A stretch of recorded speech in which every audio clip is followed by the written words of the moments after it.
जय हिंद, नमस्कार दोस्तों। फिर से आप लोगों का स्वागत है आपका अपना यूट्यूब चैनल ओनली स्टडी कर। जैसा कि इस यूट्यूब चैनल के माध्यम से पूरा हिंदी व्याकरण और संस्कृत व्याकरण हाल फिलहाल में पूरा फ्री वीडियो अपलोड किया जा रहा है, तो आप लोग अभी जाइए और इस चैनल को लाइक, सब्सक्राइब और दोस्तों के साथ शेयर कीजिए। और साथ में आप जो है इस वीडियो को शुरू से अंत तक जरूर देखें।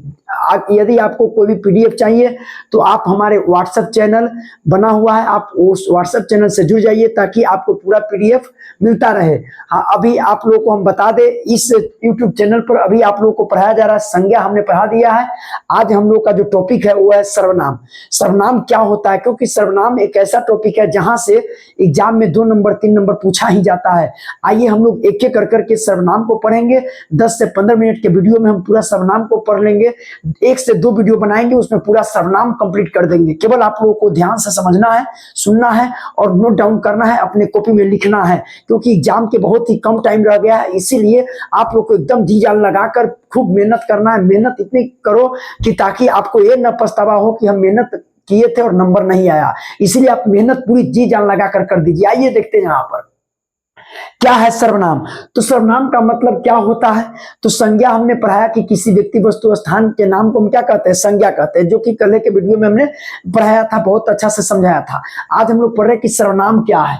तो सर्वनाम यानी संज्ञा के बदले में ही प्रयुक्त होने वाला जो शब्द होते हैं वही सर्वनाम कहलाते हैं। लेकिन यहाँ पर उसको परिभाषित करके बहुत अच्छा से हमने लिखा है, बहुत अच्छा से डिफिनेशन इसका लिखे। देखिए यहाँ पर क्या है सर्वनाम। तो सर्वनाम उस विकारी शब्द को कहते हैं, यानी सर्वनाम उस विकारी शब्द को कहते हैं जो संज्ञा के स्थान पर, अभी बता ना कि जो संज्ञा के स्थान पर उसी संज्ञा के संबंध में प्रयुक्त होते हैं। जो संज्ञा के स्थान पर उसी संज्ञा के संबंध में क्या होते हैं, प्रयुक्त होते हैं। जैसे वह, तुम, मैं इत्यादि, ये सभी क्या है, सर्वनाम है। देखो क्या बताया सर्वनाम का मतलब, एक बार फिर से समझो। यहाँ पर सर्वनाम उस विकारी शब्द को कहते हैं, सर्वनाम उस विकारी शब्द को कहते हैं जो संज्ञा के स्थान पर उसी संज्ञा के संबंध में प्रयुक्त होते हैं। यानी संज्ञा के स्थान पर और उसी संज्ञा के, देखो ना, संज्ञा के स्थान पर और उसी संज्ञा के संबंध में प्रयुक्त होते हैं, उसे हम बोलते हैं सर्वनाम। जैसे वह, तुम, मैं, ये सभी सर्वनाम शब्द होते हैं, है ना। तो संज्ञा के स्थान पर ही सभी का प्रयोग करते हैं। अरे यार, संज्ञा को रिपीटेशन को रोकने के लिए हम सर्वनाम का प्रयोग करते हैं, सीधा सा मतलब है। यानी संज्ञा, हम बोले राम अच्छा लड़का है, राम विद्यालय जाता है, राम मेहनत करता है, अब देखो कितना भद्दा शब्द लगता है, लेकिन सर्वनाम शब्द अगर लगा देंगे तो इससे क्या होगा, एक बहुत अच्छा सेंटेंस बन जाएगा, बोलने में अच्छा लगेगा। इसीलिए सर्वनाम हम कहते हैं, यानी संज्ञा के बदले में उसको प्रयुक्त करते हैं। अब यहाँ पर देखो सर्वनाम के भेद। तो सर्वनाम के आप सभी जानते हैं कि सर्वनाम के 6 भेद होते हैं। सर्वनाम के कितने भेद होते हैं, यही ऑब्जेक्टिव में इसी तरीका से पूछ लिया जाएगा कि सर्वनाम के कितने भेद हैं। याद रखेंगे सर्वनाम के 6 भेद होते हैं। देखो कि सर्वनाम के लिखे प्रयोग के अनुसार, प्रयोगानुसार सर्वनाम के 6 भेद होते हैं और 3 पुरुषवाचक उपभेद होते हैं। मतलब जैसे कि सर्वनाम के 6 भेद होते हैं, जिसमें पुरुषवाचक सर्वनाम आता है और इस पुरुषवाचक सर्वनाम के भी उपभेद है। तो याद रखिएगा इस पुरुषवाचक सर्वनाम के कितने उपभेद है, तो 3 उपभेद है। इन तीनों उपभेद को भी हम लोग पढ़ेंगे साथ में, क्योंकि देखो यहाँ पर हम लोग पढ़ेंगे ना तो डिटेल में कोई चीज को पढ़ेंगे, हम लोग को कोई हुलबुली नहीं है। राम राम से धीरे धीरे रे मना, धीरे सब कुछ होए, माली सींचे 100 घड़ा, ऋतु आए फल होए। एकदम राम से चलना है, धीरे धीरे हम लोग पूरा कार्य को आराम से कर लेंगे। टेंशन नहीं लेना यार, टेंशन बन जाओ तुम।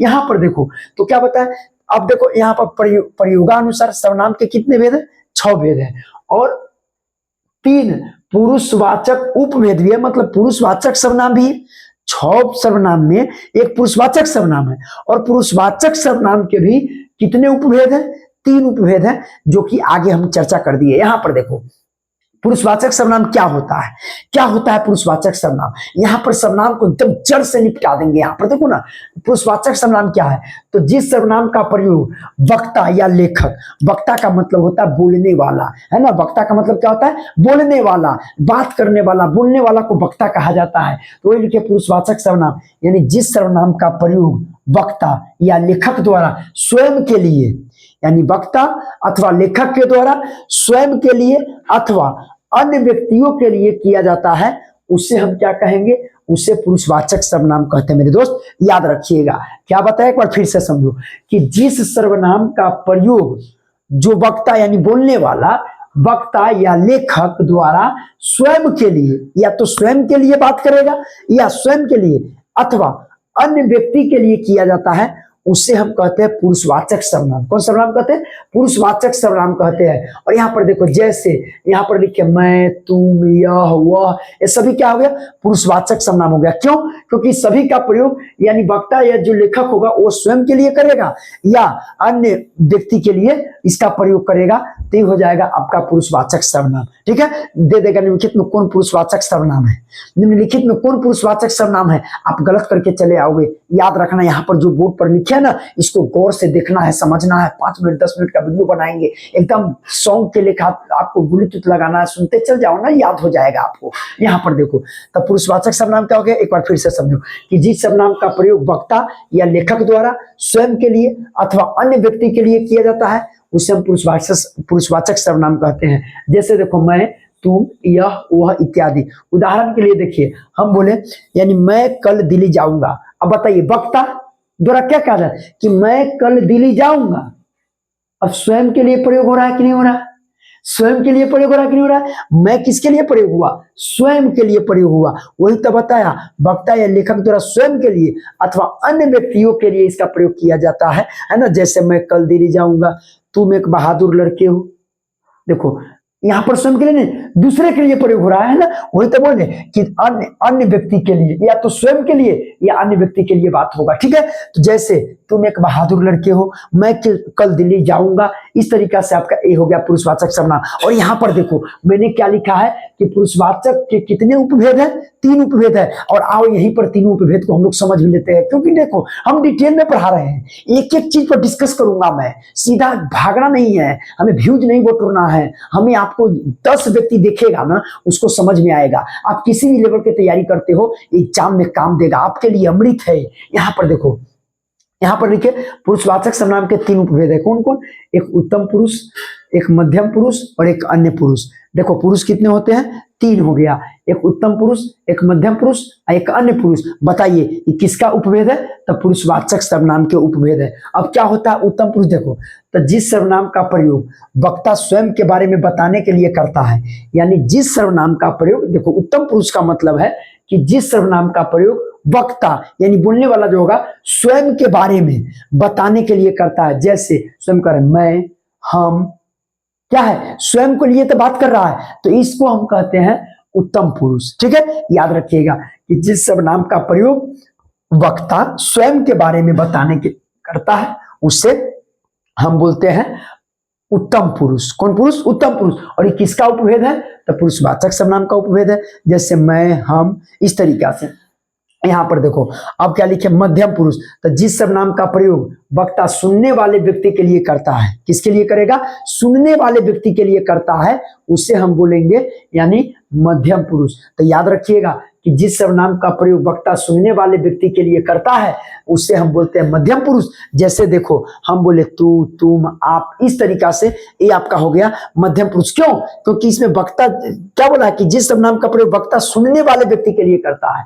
मान लीजिए मैं बात करूंगा, मैं आपसे बात कर रहा हूं, मान लो हम कहे आप कहाँ देख रहे हो, मैं आपसे बात कर रहा हूं, तो आप हो गए। तो यहाँ पर क्या बताया कि जिस सर्वनाम का प्रयोग वक्ता सुनने वाले व्यक्ति के लिए करता है, किसके लिए? सुनने वाले व्यक्ति के लिए। हम बोलेंगे तो आप सुनोगे ना, या कोई तुम जो छोटे होंगे, तुम उसको बोलकर सूचित कर सकते हैं ना। तो बताइए, सुनने वाले के लिए प्रयोग करते हैं, तो उससे हम बोलते हैं मध्यम पुरुष, है ना। और देखो अन्य पुरुष, अन्य पुरुष क्या? तो जिस सर्वनाम का प्रयोग वक्ता किसी तीसरे व्यक्ति के बारे में, किसी तीसरे व्यक्ति के बारे में बताने हेतु करता है। जैसे यह, वह, ए, वे बोलते हैं ना, तो इस सारा के सारा आपका हो गया अन्य पुरुष, है ना। और ये तीनों किसका उपभेद है? तो याद रखिएगा पुरुषवाचक सर्वनाम का उपभेद है। ठीक है, तो आई होप यहां तक आप लोग समझ गए होंगे। अब देखो, तो पहला हम लोग क्या समझे? पुरुषवाचक यानी पुरुषवाचक सर्वनाम को हम लोग समझे।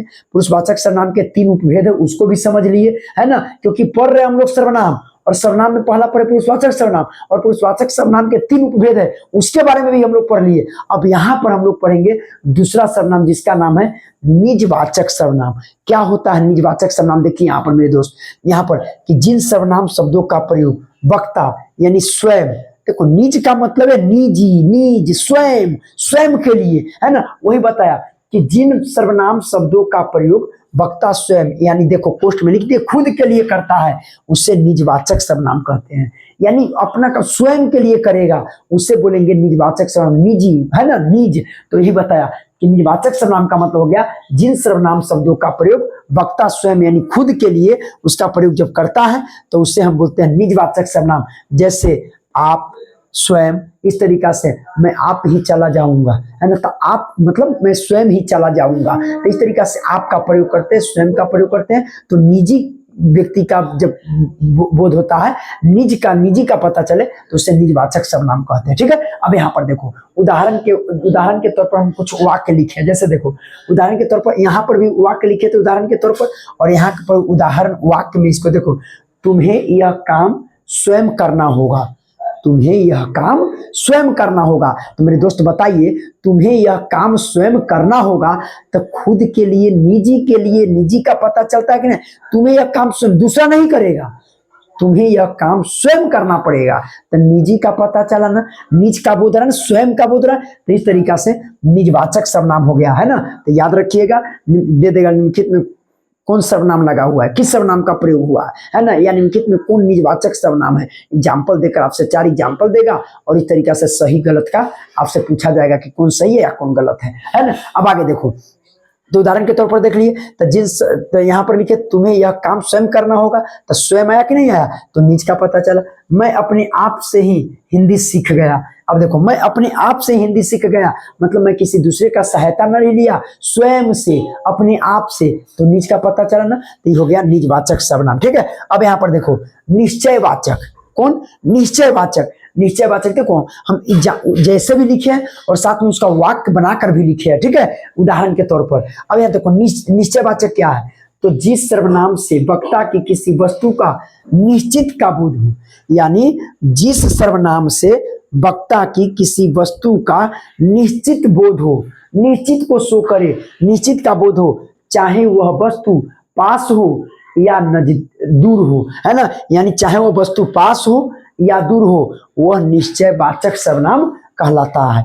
एक बार फिर से समझो निश्चयवाचक सर्वनाम क्या है, एग्जाम्पल दे देगा आपसे और पूछेगा निम्नलिखित में कौन सर्वनाम का प्रयोग हुआ है, इस बात को भली भांति समझ कर जाना है। तो देखो निश्चयवाचक सर्वनाम यानी जिस सर्वनाम से वक्ता की किसी वस्तु का निश्चित बोध हो, यानी जिस सर्वनाम से वक्ता की किसी वस्तु का निश्चित बोध हो, चाहे वह वस्तु पास हो चाहे वह वस्तु दूर हो, वह निश्चयवाचक सर्वनाम कहलाता है।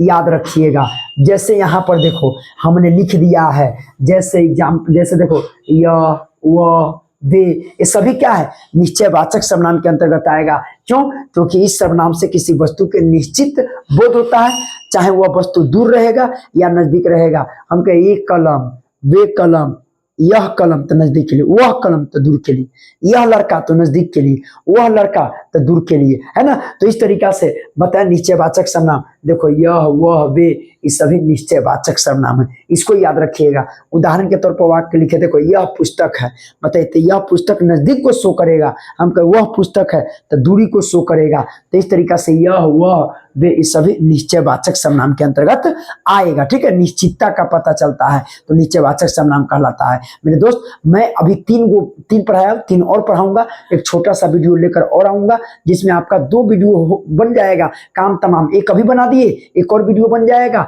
पूरा सर्वनाम समाप्त। 10 मिनट 15 मिनट का तो वीडियो बन रहा है, आप लोग केवल आराम से देखो, समझो इम्तिहान से, क्योंकि आप शॉर्टकट खोजते हो, शॉर्टकट कुछ नहीं होता है, आपको समय देना पड़ेगा, नंबर लाना है ना। कॉम्पिटिटिव एग्जाम की तैयारी करोगे, कोई भी चीज का तैयारी करोगे, आगे तुमको ये सब चीज पढ़ना ही पड़ेगा, है ना। तो आगे देखो, तो एक बार फिर से समझ लो, यहाँ पर इस चीज को याद रखिएगा, सर्वनाम के 6 भेद है और हिंदी में 11 सर्वनाम शब्द होते हैं, इस बात को याद रखिएगा। पूछता सर्वनामों की संख्या कितनी है, तो याद रखिएगा सर्वनाम के प्रयोग से सर्वनाम के भेद है 6, सर्वनाम के भेद है 6। और जबकि क्या बताया, यानी हिंदी में सर्वनाम की संख्या कितनी होती है, 11 सर्वनाम होते हैं। ठीक है, इस सभी को याद रखिएगा। 11 सर्वनाम जैसे मैं, तुम, आप, जो, सो, यह, वह, क्या, कौन, कोई, कुछ, गिन न लो, 11 गो सर्वनाम है। 1 2 3 4 5 6 7 8 9 10 11। तो 11 सर्वनाम है, याद रखिएगा। ये टोटल सर्वनाम को याद रखना है और साथ में सर्वनाम की संख्या कितनी होती है, सर्वनाम के भेद कितने होते हैं, इसको याद रखना है। चलिए फिर मैं नेक्स्ट वीडियो में आपको लेकर आऊंगा। इस सर्वनाम के 3 भेद और बच गया है ना, यानी 3 प्रकार और बच गया है। इसको मैं नेक्स्ट वीडियो में आप लोगों को बनाऊंगा। तब तक अच्छे से कॉपी में नोट डाउन कीजिए, लिखिए और याद कीजिए, है ना, रिकॉल कीजिए। तब तक के लिए जय हिंद दोस्तों।